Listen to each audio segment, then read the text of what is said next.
Snow was falling in slow, lazy spirals when I pulled into my parents' driveway, white dust glinting against the gold fairy lights that trimmed the porch. The sight should have felt like home. It used to. For 32 Christmases, this was the place where I laughed until my sides hurt, where my mom's cinnamon cider steamed up the kitchen windows, where my dad sat in his favorite armchair pretending not to nap through It's a Wonderful Life. But this year, something felt off the moment my tires crunched onto the icy gravel. A second car was parked beside my dad's truck. A sleek silver SUV. Not mine. Not my brother's either. I frowned, brushing snow from my windshield as my heart did a strange little skip. When I stepped out, the air bit at my face, sharp, thin, quiet. Too quiet. The front door was cracked open, warmth and laughter spilling through the gap. I smiled automatically, the kind you wear when you're about to surprise someone. I had flown in a day early, thinking it'd be fun to walk through the door and shout, "Guess who?" Maybe make Mom tear up, Dad choke on his coffee. But as I pushed the door open, the sound that greeted me froze me mid-step. Laughter, high, unfamiliar, and wrong. I stopped in the entryway, clutching the gift bag in my hands. The smell of roasted ham, sage, and pine needles hit me like a memory. Except it wasn't mine this time. The house looked different. More polished. The garlands were arranged in perfect symmetry, the ornaments on the tree new and shiny, not the old, chipped ones I made in 3rd grade. My name, Clara, used to hang on a little wooden star near the top. It wasn't there. "She's so thoughtful," Mom was saying. Her voice was soft, indulgent, the way she used to talk about me when I was little. "Honestly, it's like having another daughter around." "Ah, Mom," a voice replied, a woman's voice. Sweet, confident, effortlessly familiar in a way that made my stomach twist. "You're too kind." I didn't move. My boots dripped melted snow onto the floor. Then Dad's voice joined in, warm and full of pride. "It's true, Amelia. You've been a blessing. Don't let Clara tell you otherwise when she gets here." The gift bag slipped from my hand. The sound of glass cracking echoed faintly. Amelia. The name coiled through my mind like smoke. My brother's fiancé? No, he'd broken up with Emily last spring, hadn't he? I blinked, disoriented, then stepped deeper into the house. The living room came into view, glowing with golden light. My parents sat on the couch, close, laughing with a woman perched between them. She was young, maybe late 20s, with soft brown hair tied in a ribbon and a face full of easy charm. She wore my mother's apron. My apron. The one I'd given Mom 3 Christmases ago. No one noticed me yet. I stood frozen near the doorway, invisible, watching her pour cider into 3 mugs. The way she leaned into my dad's shoulder when she laughed, so comfortable, like she belonged there. Then she turned slightly, her smile faltering as she caught sight of me. "Oh," she gasped, placing the cider pot down. "You must be Clara." Mom and Dad both looked up at once, startled. "Clara," Mom said, blinking rapidly. "Honey, you're early." Her voice faltered on that last word. Dad stood, forcing a smile that didn't reach his eyes. "We thought your flight was tomorrow morning." I stared between them, then at the stranger. "Surprise," I said, my voice thin. "Hope I'm not interrupting." Amelia smiled brightly, stepping forward with her hand outstretched. "Not at all. We were just talking about you. I'm Amelia." Her handshake was firm, confident. She didn't flinch at my cold fingers. Mom stood too quickly, wiping her hands on a towel. "Sweetheart, Amelia's been helping us out around the house. She's sort of part of the family now." The words hit like static. "Part of the family?" I repeated. Dad cleared his throat. "You remember how we told you about the community outreach program? She volunteers at the center your mom runs. She's been a real help lately." A pause. Too long. Too careful. "Oh," I said finally, my chest tightening. "That's nice." Amelia beamed, completely at ease. "Your mom's incredible. She's been mentoring me for months now. We even did the Christmas shopping together this year." Her eyes flicked toward the gifts stacked under the tree, bright, shiny, unfamiliar. Not one bore my handwriting. Not one had my name. "That's great," I managed, forcing a small smile. "Well, don't let me ruin the fun." I bent to pick up the gift bag I dropped. The ornament inside, a glass snowflake I'd bought for Mom, had shattered, shards glinting through the tissue paper. My throat tightened. "Oh no." Amelia said softly, crouching to help. Let me. Don't, I said too sharply. She froze, her hand inches from mine. Mom stepped forward, her voice tight with that nervous gentleness she used when she wanted to avoid a scene. Why don't I make you a cup of cider, honey? You must be freezing. I wanted to scream, but instead I nodded and followed her to the kitchen, my boots echoing across the floorboards. The kitchen felt different too. Organized, spotless, and personal. The fridge was covered with new photos. Mom and Dad with Amelia at the Christmas fair. Amelia holding a pie beside my father. Amelia laughing in front of our old barn. Not one picture of me. My stomach dropped. Wow, I murmured, tracing the edge of one photo. You've been busy. Mom hesitated, glancing at the images. Oh, those. Amelia loves taking pictures. I just haven't gotten around to putting the older ones back up yet. Right, I said. Older ones. Like me. She flinched. Clara, that's not what I. But before she could finish, Amelia's laugh floated in from the living room, bright, warm mine. And suddenly I realized why it hurt so much. It wasn't that she was here. It was that she fit. Perfectly. Seamlessly. As though my absence had left a Clara-shaped hole that Amelia had stepped into without hesitation. Dad's voice carried from the next room. Hey, we're setting the table. Amelia, you sit next to me, all right? I turned to Mom slowly. My seat. She looked at me then, really looked, and for a heartbeat guilt flickered behind her eyes. Sweetheart, there's just not much room at the table tonight. We didn't think you'd be here yet, and what? My voice broke. You gave my seat away? It's just immediate family, she said softly. You understand. Something inside me cracked open, sharp and hollow. I nodded once, my jaw tightening, as Amelia's laughter rang again from the living room. No, I didn't understand. Not yet. But I would. And by the end of that night, they'd all wish I hadn't come home early. Dinner that night was a play I didn't remember auditioning for, and somehow I'd been demoted from lead to background extra. I sat at the far end of the table, next to the window, where the cold leaked in through tiny cracks in the glass. From here I could see everything. The flickering candles, the Christmas garland that Amelia had apparently chosen, the expensive crystal Mom must have brought out to impress her new favorite, and Amelia herself, framed perfectly between my parents. My seat. My place. The sound of silverware against plates filled the silence between conversations. Every time Amelia spoke, my mother's eyes lit up like she was listening to some rare kind of music. My father nodded, smiling in quiet approval. I couldn't remember the last time I'd seen that expression aimed at me. So Clara, Amelia said after a while, turning toward me with that friendly, practiced warmth.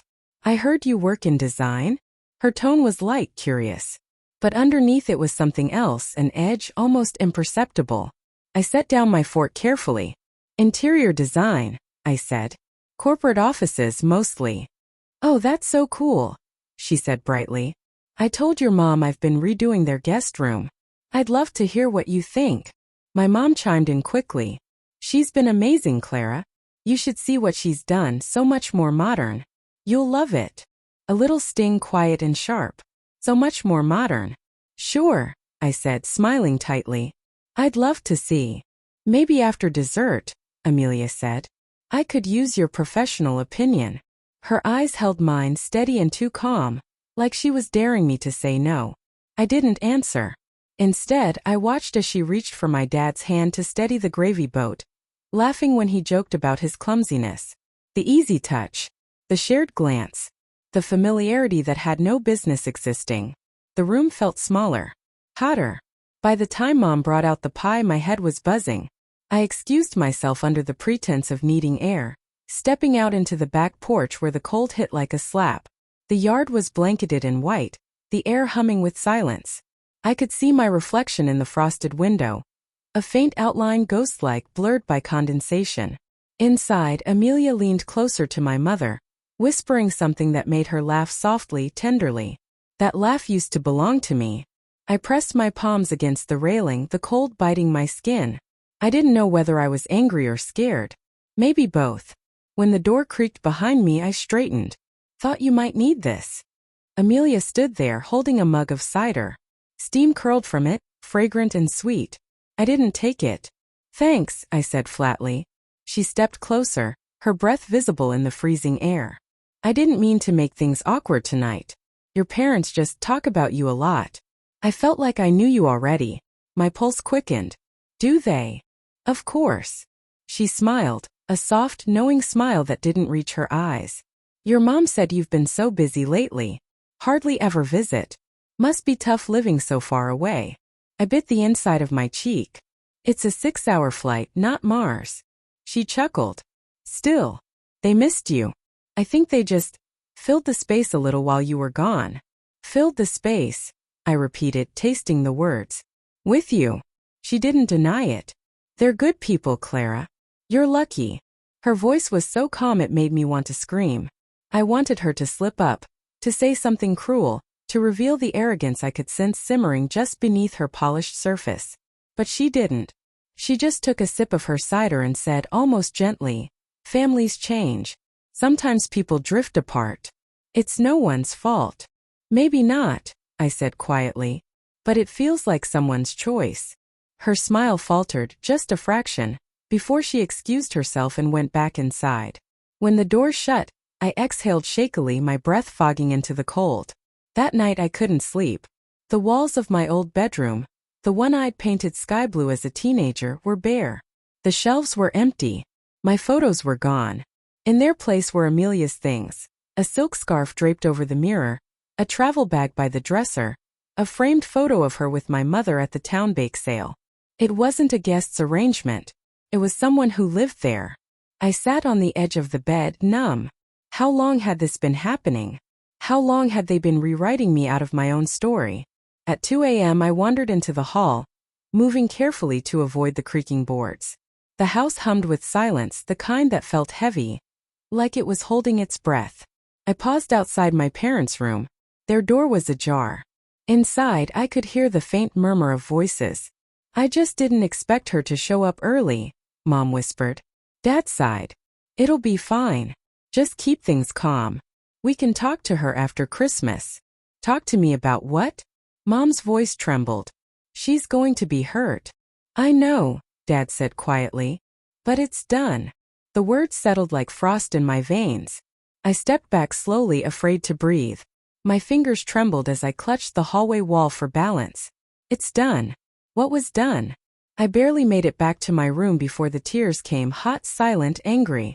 I bit my sleeve to keep from making a sound. By morning, I decided I needed answers. When I came downstairs, Amelia was already in the kitchen, barefoot, humming, wearing one of Dad's flannel shirts. Like she owned the place. Morning, she said cheerfully, flipping pancakes. Coffee. My mom was beside her, smiling tiredly but without the slightest hint of discomfort. I stood there watching them like strangers. Where's Dad? In the shed, Mom said, fixing the snowblower. I nodded slowly, then turned to Amelia. You said you wanted my opinion on the guest room? Her eyes sparkled. Yes. Come on, I'll show you. She led me down the hallway, past family photos I didn't recognize, past the scent of cedar and vanilla that wasn't my mother's perfume. The guest room door was open, revealing a space that looked like a catalog ad. All white linen and soft gray accents. Impressive, I said, scanning the room. Looks permanent. She smiled faintly. Well, your parents wanted me to feel at home. How kind of them. Her gaze met mine, steady, unflinching. I know you think I've replaced you, Clara, but that's not true. I'm just filling in gaps. My throat tightened. Gaps. She hesitated, then said softly, You've been gone a long time. People move on. For a moment I couldn't breathe. And then I saw it. On the dresser, beside a vase of fresh flowers, lay a document folder. My father's handwriting scrawled across the top. Estate plan revision. Pending signatures. A chill shot through me. I stepped closer, pretending to admire the decor. Nice touch, I murmured, picking up a picture frame. But my eyes were on the folder. Thank you, she said, oblivious. Your parents trust me with a lot these days. I forced a smile, though my heart was pounding so hard it hurt. I bet they do. When she left the room to fetch something, I opened the folder. Inside were papers, legal, stamped, formal. My father's signature. My mother's. and another name added in careful looping ink. Amelia Graves. My breath caught. Under designated beneficiary. The page blurred as I stared, the realization hitting me like a slap. This wasn't about affection. It wasn't about filling space. It was about inheritance. About power. About taking everything. And they'd let her. They'd chosen her. My parents, my family, had replaced me with a stranger. I closed the folder slowly, my fingers shaking, and whispered to the empty room. Not yet, Amelia. Not yet. For the rest of that morning, I moved like a ghost through the house.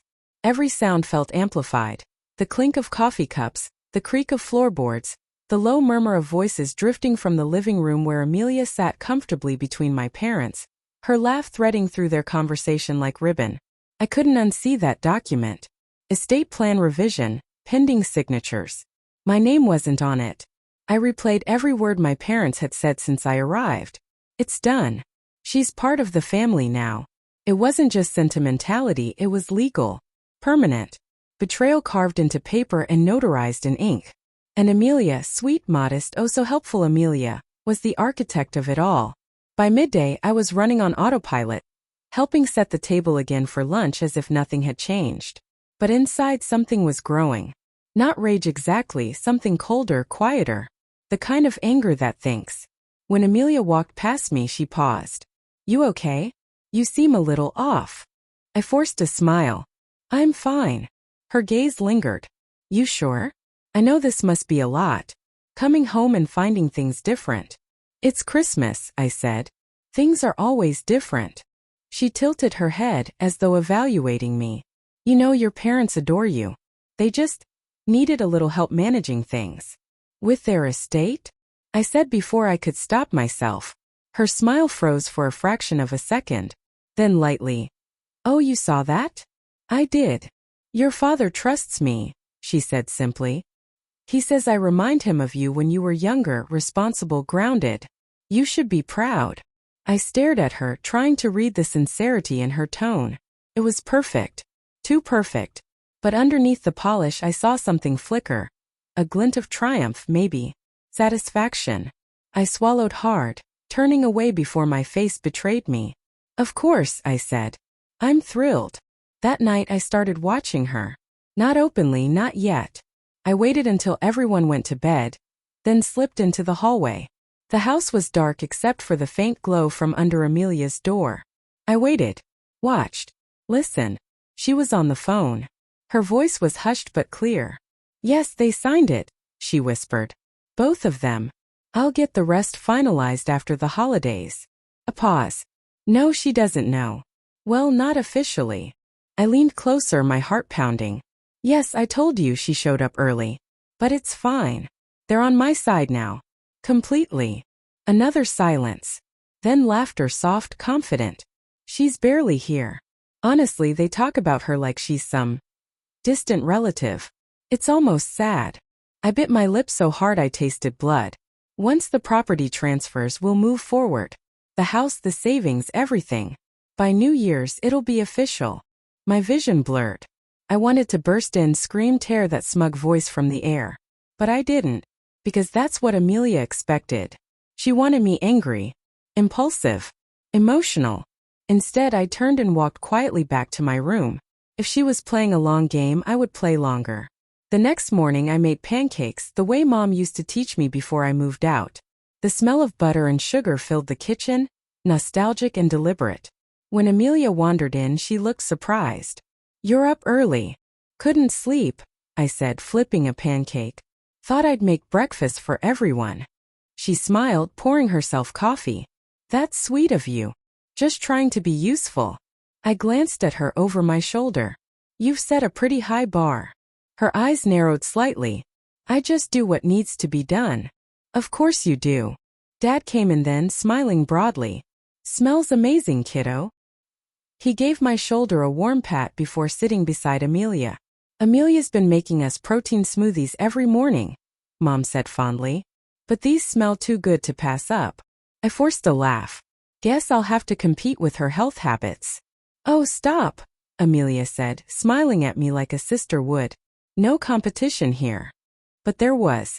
and we both knew it. After breakfast, I offered to help my dad in the shed. He seemed relieved. Out there, surrounded by the scent of motor oil and pine, he looked more like the man I remembered, calm, simple, focused. "Dad," I said carefully, "can I ask you something?" He wiped his hands on a rag. "Sure, honey. This change you mentioned. The one that's done. What did you mean?" He hesitated. "You heard that." "I did." He sighed. "Your mom and I are getting older, Clara. We've been thinking about the future. We just want to make sure things are in order." "I get that," I said. "But why her?" "Amelia. She's helped us a lot these past months. Your mom was sick in the spring. You didn't know because she didn't want to worry you. And Amelia was there. Every day. Driving her to appointments, cooking, cleaning." He trailed off, eyes distant. "She earned our trust." The guilt hit hard. I hadn't known. I'd been buried in work, in deadlines, in my own city life. My mother had been sick, and I hadn't been there. "She never told me," I whispered. "She didn't want to." I stared at the ground, shame creeping in. Maybe Amelia had found her way in during that vulnerability. Maybe she'd been waiting for an opening, and I'd given it to her by being absent. "She's been like family," Dad said softly. "We wanted to show her that. By replacing me, I thought.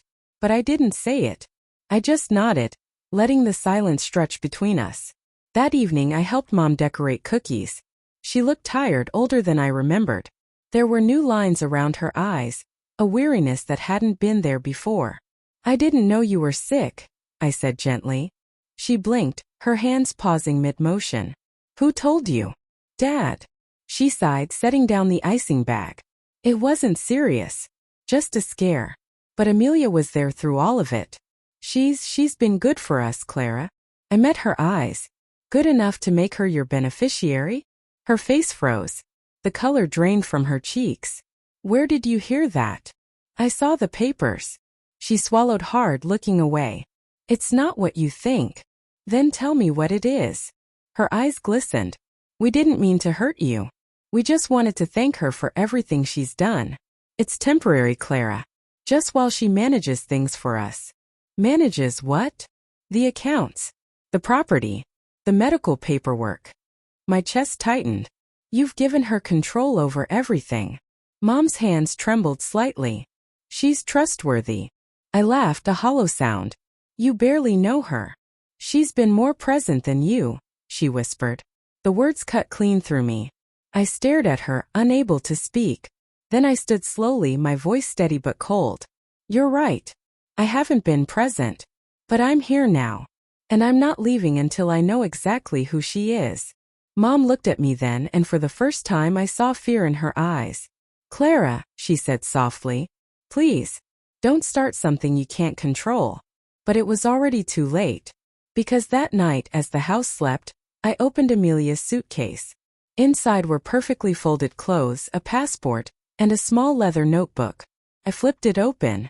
Every page was filled with names, dates, handwritten notes, some crossed out, some circled, and near the bottom my parents' names underlined twice. My breath caught as I turned the page. Next to their names, written in small, neat handwriting, were the words, "Phase complete. Transfer pending. Subject see unaware." The air left my lungs in one sharp exhale. She wasn't some good Samaritan. She wasn't a friend. Amelia was a predator. And I just walked into her trap. I didn't sleep that night. The leather notebook sat on my lap like a living thing, its pages whispering the truth every time I blinked. Names, notes, timelines. My parents weren't Amelia's first project. They were just the next in line. Phase complete. Transfer pending. Some names had neat check marks next to them. Some had the word collected scrawled beside dates. Others, older couples, single widows, had their names crossed out entirely. There was a pattern. She found lonely people, kind people, people who wanted to believe in her. Then she inserted herself into their lives, managing their finances, rewriting their wills, moving money through trust accounts. I turned to the last page, my pulse thundering. It was dated last week. See. Morgan arrival unpredictable. Maintain trust. Complete transfer before January 1st. My name. My initial.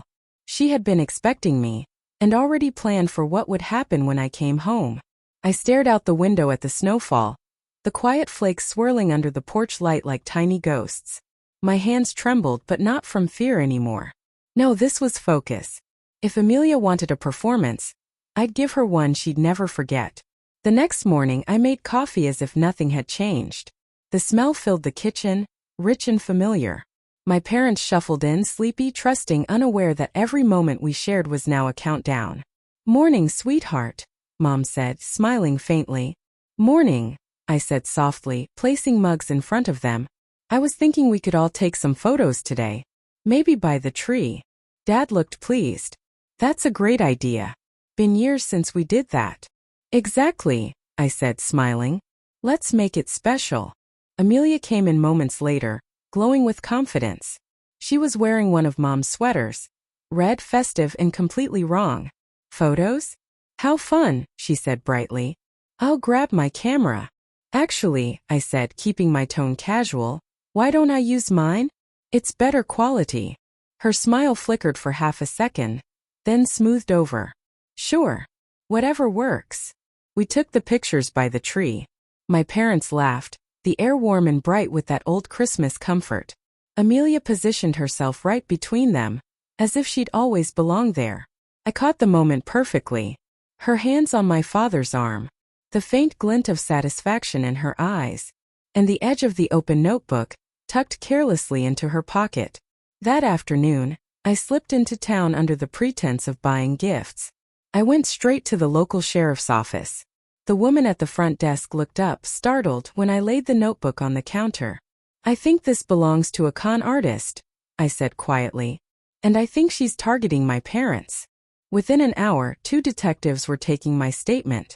I showed them the estate document I'd photographed, the list of names, the handwritten phases, and the contact number scribbled next to each name. When they traced one of the numbers, they found it linked to a bank account under a false identity. A woman named Marissa Gable, one of Amelia's many aliases. By the time I drove home, snow was falling harder, muffling everything under white silence. My hands gripped the wheel tight enough to ache. I didn't know how it would unfold, only that I wanted to see her face when she realized the game had turned. Dinner was quiet that night. Too quiet. Mom kept glancing between Amelia and me, as though sensing something heavy in the air. Dad was distracted, rubbing his temples. "So," Amelia said finally, breaking the silence, "Clara, are you heading back to the city soon?" "Tomorrow," I lied easily. "But I wanted to talk to you first."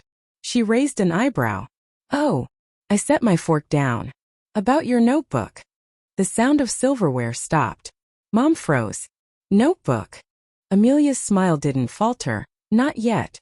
"I'm not sure what you mean." "Really?" I said softly. "Because it's funny, most people don't keep lists of elderly couples and their inheritance transfers in their bedside drawer." Her expression shifted just slightly, a tightening around the eyes. "I don't appreciate whatever you're implying." "I think you do," I said, my voice steady. "You target families like mine. You find the cracks, crawl through, and then convince everyone you belong. You did it before, didn't you? The names in that book, they're your victims." "Clara," Mom said sharply. "That's enough." I turned to her. "No, Mom. It's not. You deserve to know who she really is." Amelia stood slowly, her calm veneer beginning to fray. "This is ridiculous. You have no idea what you're talking about." "Oh, I do," I said, meeting her gaze. "And so do the police." That got her. Her eyes widened, the color draining from her face. "What?" I showed them everything. The notebook, the bank information, the estate papers. A muscle in her jaw twitched. "You little." "Amelia." Dad's voice was tight, unfamiliar. "What is she talking about?" "I can explain," Amelia said quickly, switching tones in an instant. "They're lying. Clara's been jealous from the moment she got here." But the sound of sirens outside cut her off. They were faint at first, muffled by snow, but unmistakable. Red and blue lights flickered across the frost-laced windows. Amelia's breath hitched. "You called them here?" I smiled, cold, deliberate. "No. I just told them what to look for." Turns out one of the names in your book has a warrant out for you. Her chair scraped violently against the floor as she stood. You don't know what you've done. Oh, I do, I said. I came home for Christmas. She bolted for the back door just as the front burst open. 2 officers stepped inside, snow clinging to their boots, hands poised on their belts. Amelia Graves, one of them said firmly. You're under arrest for fraud, elder exploitation, and identity theft. Mom gasped, a hand over her mouth. Dad just stared, silent and broken. Amelia's eyes darted between us, calculating, desperate, before she lunged toward the hallway. But the officers were faster. They pinned her hands, snapping cuffs around her wrists as she thrashed and shouted. Tell them, Clara, she screamed. Tell them you made this up. You're just jealous. Her words dissolved into noise as they led her outside. I followed them to the door, watching as the snow swallowed her footprints. Her red sweater stood out against the white, bright, frantic fading. When the car doors shut and the lights vanished into the distance, I finally exhaled. Inside, my parents sat at the table, stunned. Mom's eyes were glassy. How did you? I found her notebook, I said quietly. She's done this before. Dad rubbed his forehead, shaking his head. God, we trusted her. I know. The silence that followed wasn't peaceful. It was heavy, brittle, and full of everything we'd lost. Mom reached for my hand across the table. I'm so sorry, Clara. For the first time in days, I didn't feel angry. Just tired. You don't need to be. You were hurting. She saw that. But you saved us, Dad said. His voice broke a little. I looked toward the empty chair at the table, my chair. Maybe I'd lost it for a while, but I'd earned it back tonight. Not because I fought for their approval, but because I finally understood what family meant. It wasn't the photos or the traditions or the titles. It was truth. And it was fragile. Outside, snow kept falling, endless and quiet. I sat with my parents until the candles burned low, their light flickering against the walls. In the morning, the sheriff called to confirm Amelia's real name, Marissa Gable. She'd been conning families for nearly 5 years across 3 states. There would be court dates, restitution, endless paperwork, but they'd be okay. And so would I. That evening, before I packed to leave, Mom placed something in my hand. A small wrapped box. When I opened it, I almost laughed. Inside was a glass ornament, identical to the one that had shattered when I arrived. I found another one at the store, she said softly. Thought you might want to take it with you. I held it up to the light. It shimmered faintly, fragile but unbroken. Thanks, I whispered. As I hung it on the tree, right where my old one used to be, my reflection shimmered back at me. I wasn't the same daughter who had left. And this time no one could ever take my seat again.